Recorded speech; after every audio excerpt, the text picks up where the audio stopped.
Hello friends, good morning. Welcome back to my channel. कैसे हो आप सब? आई विश आप सब अच्छे होंगे। और जैसा कि आप सब ने कल वाले वीडियो में देखा था कि मेरी बालकनी की हालत बहुत ज़्यादा ख़राब हो गई थी। कुछ मेरी गलती है और कुछ मौसम की गलती है। तो यहाँ पे मैं सुबह सुबह शुरू हो गई, ब्रेकफास्ट बनाया और सबसे पहले लग गई इस काम में। तो सबसे पहले तो जो भी कुछ है बालकनी में उन सबको हटाए। मतलब कहीं भी आप कोई भी प्लेस क्लीन कर रहे हो तो वहाँ पर जितनी भी चीज़ें हैं उसको आप हटा लो, तभी अच्छे से क्लीनिंग होती है। तो सारी चीज़ों को मैंने हटाया है। थोड़ी सी प्रॉब्लम है यहाँ पे ये भी कि थोड़ा टाइल्स भी यहाँ का सही नहीं है।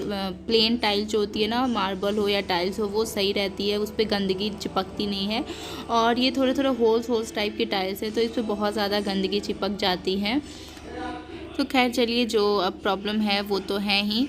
तो इस जगह को खाली करने के बाद अब मैंने इस पे डाला है सर्फ। मैं डिटर्जेंट से ही क्लीन कर रही हूँ क्योंकि अभी फ़िलहाल मेरे पास कोई टाइल क्लीनर नहीं था, तो डिटर्जेंट से ही क्लीन कर रही हूँ। और एक छोटा सा ब्रश लिया है जो कि काफ़ी हैंडी है, तो इसको यूज़ करना भी ईजी है कि छोटा सा है, हाथ में आ जाता है। अब इसको अच्छे से क्लीन करूँगी मैं पूरा ब्रश से। जितनी भी गंदगी क्लीन होने लायक है वो तो क्लीन हो जाएगी। और वैसे भी हमारा घर थोड़ा ना रोड साइड पर, हमारा फ्लैट, इस वजह से थोड़ी ज़्यादा दिक्कत आती है। यहाँ पे ज़्यादा गंदगी होती है धूल मिट्टी की वजह से, और टाइल प्रॉब्लम भी है। तो इसलिए मुझे बहुत ज़्यादा ही मेहनत से इसको क्लीन करना पड़ता है हर 15 दिन 20 दिन पे। तो चलिए, इन सबको अच्छे से सर्फ से पहले तो क्लीन कर लेते हैं रगड़ रगड़ के। कुछ चीज़ें तो क्लीन नहीं होंगी क्योंकि इस पे सीमेंट का दाग है। जब नया नया फ्लैट बना होगा उस वक्त लैंडलॉर्ड ने ध्यान नहीं दिया, इस वजह से ये रह गया है। तो उसको तो हम क्लीन नहीं कर सकते। अगर आप सबको पता हो कि सीमेंट के दाग को किस तरीके से हटाया जा सकता है तो मुझे ज़रूर बताइएगा, क्योंकि मुझे इसका कोई आइडिया नहीं है। मैंने ट्राई किया था बट मुझसे हो नहीं पाया। तो चलिए, अब इसको अच्छे से रगड़ लेते हैं और फिर इसको वॉश करते हैं पानी से। तो अब मैं इसको पानी से अच्छे से वॉश कर रही हूँ। पानी डाल के थोड़ा सा दीवार वगैरह पे भी डाल दे रही हूँ क्योंकि मिट्टी वगैरह हो जाती है। अब इसको वाइप करना भी बहुत मुश्किल है क्योंकि यहाँ से जो पानी जाने का रास्ता है वो भी कुछ सही नहीं है। वहाँ पानी अटक जाता है, भले ही कुछ हो या ना हो, नॉर्मल पानी भी नहीं जाता तो उसमें भी काफ़ी टाइम, आधे से 1 घंटा तो पानी निकालने में ही चला जाता है। सबसे टफ़ काम यही है यहाँ पर। इस वजह से भी बार बार क्लीनिंग का मन ही नहीं होता। मन होते हुए भी क्लीनिंग छोड़ देते हैं कि मतलब पानी जाने में इतना टाइम लग जाएगा। आप सब देख सकते हो कितनी मुश्किल आ रही है मुझे। तो चलिए, अब ये पानी वगैरह निकालते हैं और बालकनी का काम तो लगभग ख़त्म हो गया है। तो अब जो बाकी का काम है, जो बाकी की गंदगी यहाँ से निकली है, अब उसकी सफाई कर लेते हैं। तो अब मैं आ गई यहाँ बाथरूम में। आप सब देख सकते हो यहाँ पे तो मैंने सब्ज़ी रखी थी सुबह, तो उसको बाद में निकालूंगी पानी से। और ये थैली वगैरह झोले हैं जो कि सामान ला कर बस बाहर ही पड़े थे, सारे गंदे हो रखे हैं। तो इन सबको एक साथ ही भिगो देती हूँ सर्फ में और धुलते जाऊँगी। और वो बास्केट वगैरह जो वाली है, जो है, तो इन सबको भी लगे हाथ क्लीन करते हैं कि बहुत ज़्यादा, देखो इसमें से कितनी मिट्टी निकल रही है ना। इस बाद में बहुत ज़्यादा सफाई करनी पड़ गई, बहुत ही ज़्यादा इतनी मिट्टी निकली। तो चलिए, बास्केट को क्लीन करके हटा दिया मैंने और बाथरूम को भी क्लीन कर दिया। आप सब देख सकते हो चमक गई है बिल्कुल।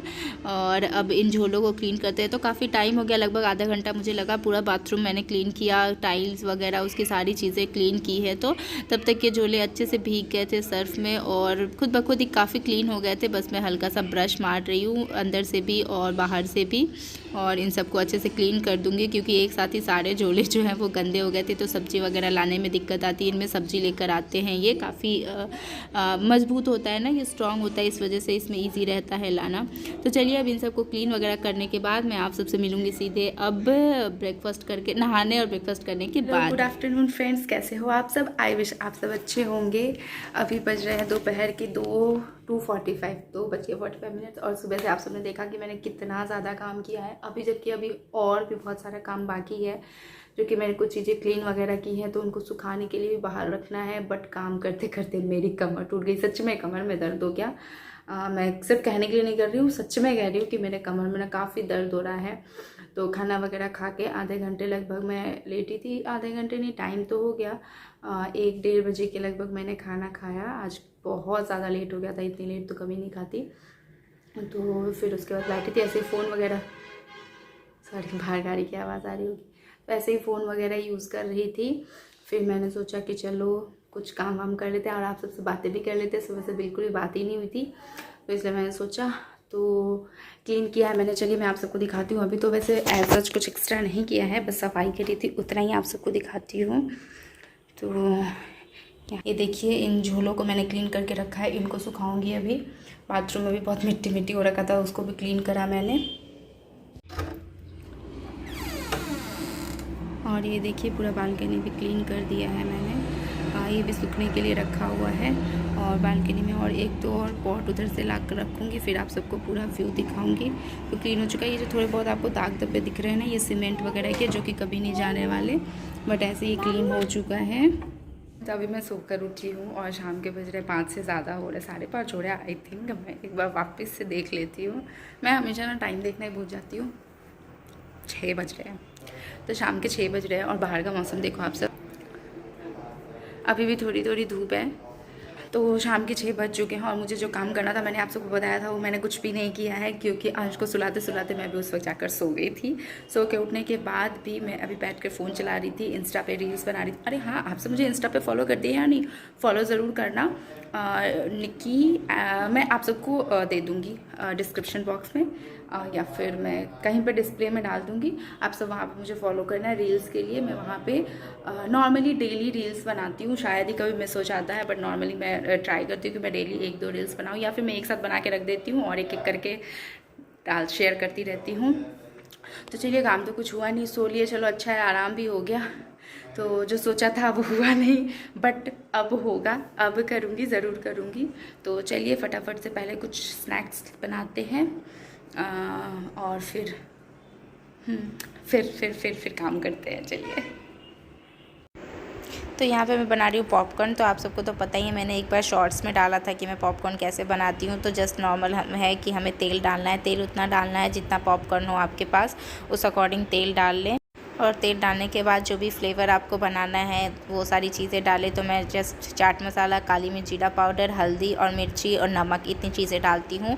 आपको और कुछ जो भी फ्लेवर का चाहिए हो वो भी डाल सकते हैं। और जस्ट हल्का सा इनको मिक्स करने के बाद हम इसमें ऐड कर देंगे पॉपकॉर्न, और फिर इसको भी मिक्स किया और ढक के बस इसको हम छोड़ देंगे 3-4 मिनट के लिए। सच में लिखते हैं ना 2-3 मिनट में पॉपकॉर्न तैयार, तो ये हो भी जाते हैं। एग्जैक्ट तो टाइम मैं नहीं देखती, बट मैं ढक देती हूँ और आराम से इधर उधर घूमती रहती हूँ। ये पटपट सी आवाज़ आती है, अपने आप ही आवाज़ आनी बंद हो जाती है, मतलब सारे पॉपकॉर्न जो है हमारे वो फूट चुके हैं। तो चलिए, हमारा पॉपकॉर्न जो है वो बनकर तैयार हो चुके हैं। आप सब देख सकते हो, सारे पे फ्लेवर भी आ जाता है। अब इसको हम अपने प्लेट में निकाल लेते हैं और एंजॉय करते हैं चाय के साथ। और अब ये पॉपकॉर्न वगैरह खाने के बाद मैं बैठी अंश के नेल्स कट करने के लिए। आप सब देखो ये कैसे अपना फेस रिएक्ट कर रहा है ना नेल्स के लिए, कभी उनको देख रहा है, कभी मुझे देख रहा है, और कभी हाथ छुड़ाता है, ऐसे बोलेगा नेल्स कट करने को। बट जब मैं बैठूंगी कट करने तो इसको भागना होता है। तो संडे था, इसलिए ये संडे का ही व्लॉग था फ्रेंड्स, जो कि मैं आज आप सबके साथ शेयर कर रही हूँ। तो चलिए अब नेल्स वगैरह कट करते हैं और इसी के साथ आज का ये वीडियो एंड करते हैं। मिलेंगे आप सबसे नेक्स्ट व्लॉग में, तब तक के लिए bye bye, take care, stay home, stay safe.